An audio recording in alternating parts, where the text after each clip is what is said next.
Friends, Pandian store serial today episode என்ன மாதிரியான twist இருக்க போகுதுன்னு பார்க்கலாம். ராஜி, மீனா, அதே மாதிரி மயிலு 3 பேரும் உட்காந்து சரவணன் கிட்ட எல்லார்கிட்டையும் பேசிட்டு இருக்காங்க.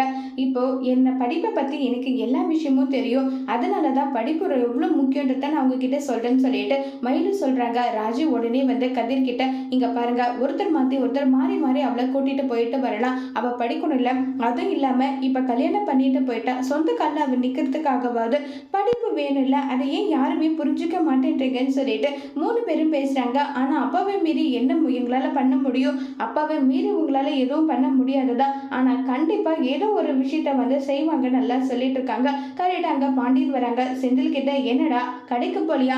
இல்லப்பா போனோம், ஆனா உங்ககிட்ட ரொம்பவே ஒரு முக்கியமான விஷயம் பேசணும், அதுக்காக தான் சொல்றாங்க. என்ன விஷயம் சொல்லு.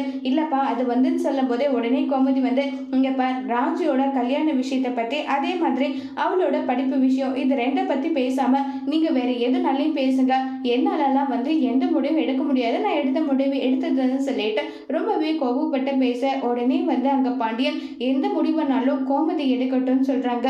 நானும் அவன் மேல நம்பிக்கை வச்சு படிப்பு ரொம்ப முக்கியத்துக்காக தான் அவளை இவ்வளோ தூரம் கஷ்டப்பட்டு எல்லாமே பண்ண, ஆனா அதுக்கு வந்து ஏத்த மாதிரி அவ பண்ணலையே, இல்ல ஏதோ ஒரு தப்பு பண்ணிட்டா, அதுக்காக அதுவே செய்வான்றது அர்த்தம் கிடையாது இல்ல, கொஞ்சம் புரிஞ்சுக்கோங்கன்னு சொல்லிட்டு மீனா சொல்றாங்க.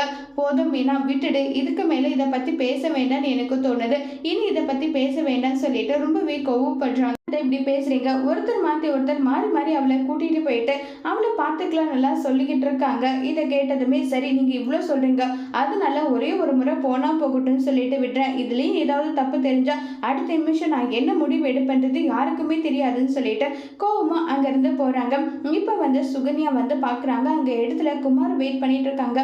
உடனே சுகன்யா, என்னாச்சுடா, இங்க எதுக்காக வெயிட் பண்ணிட்டு இருக்க, உள்ள வான்னு சொல்லி கூப்பிட்டுட்டு போயிட்டு, என்ன எதுக்காக இங்க வெயிட் பண்ணிட்டு இருக்கேன்னு சொல்லி கேட்டதும் ரொம்பவே வருத்தமாகவும் ஃபீல் பண்ணிட்டு, எனக்கு வந்து இப்பவே அரசியை பார்க்கணும், உன் மனசை மாற்றணும், நீ மாத்திடுவியா? கண்டிப்பா, அப்படின்னா நான் காலேஜுக்கு கூட்டிட்டு வர மாதிரி வரேன், அங்க வச்சு பேசிக்கலாம்னு சொல்லிட்டு இப்ப சுகன்யா சொல்றாங்க. அதோட இந்த எபிசோட முடிச்சிருக்காங்க.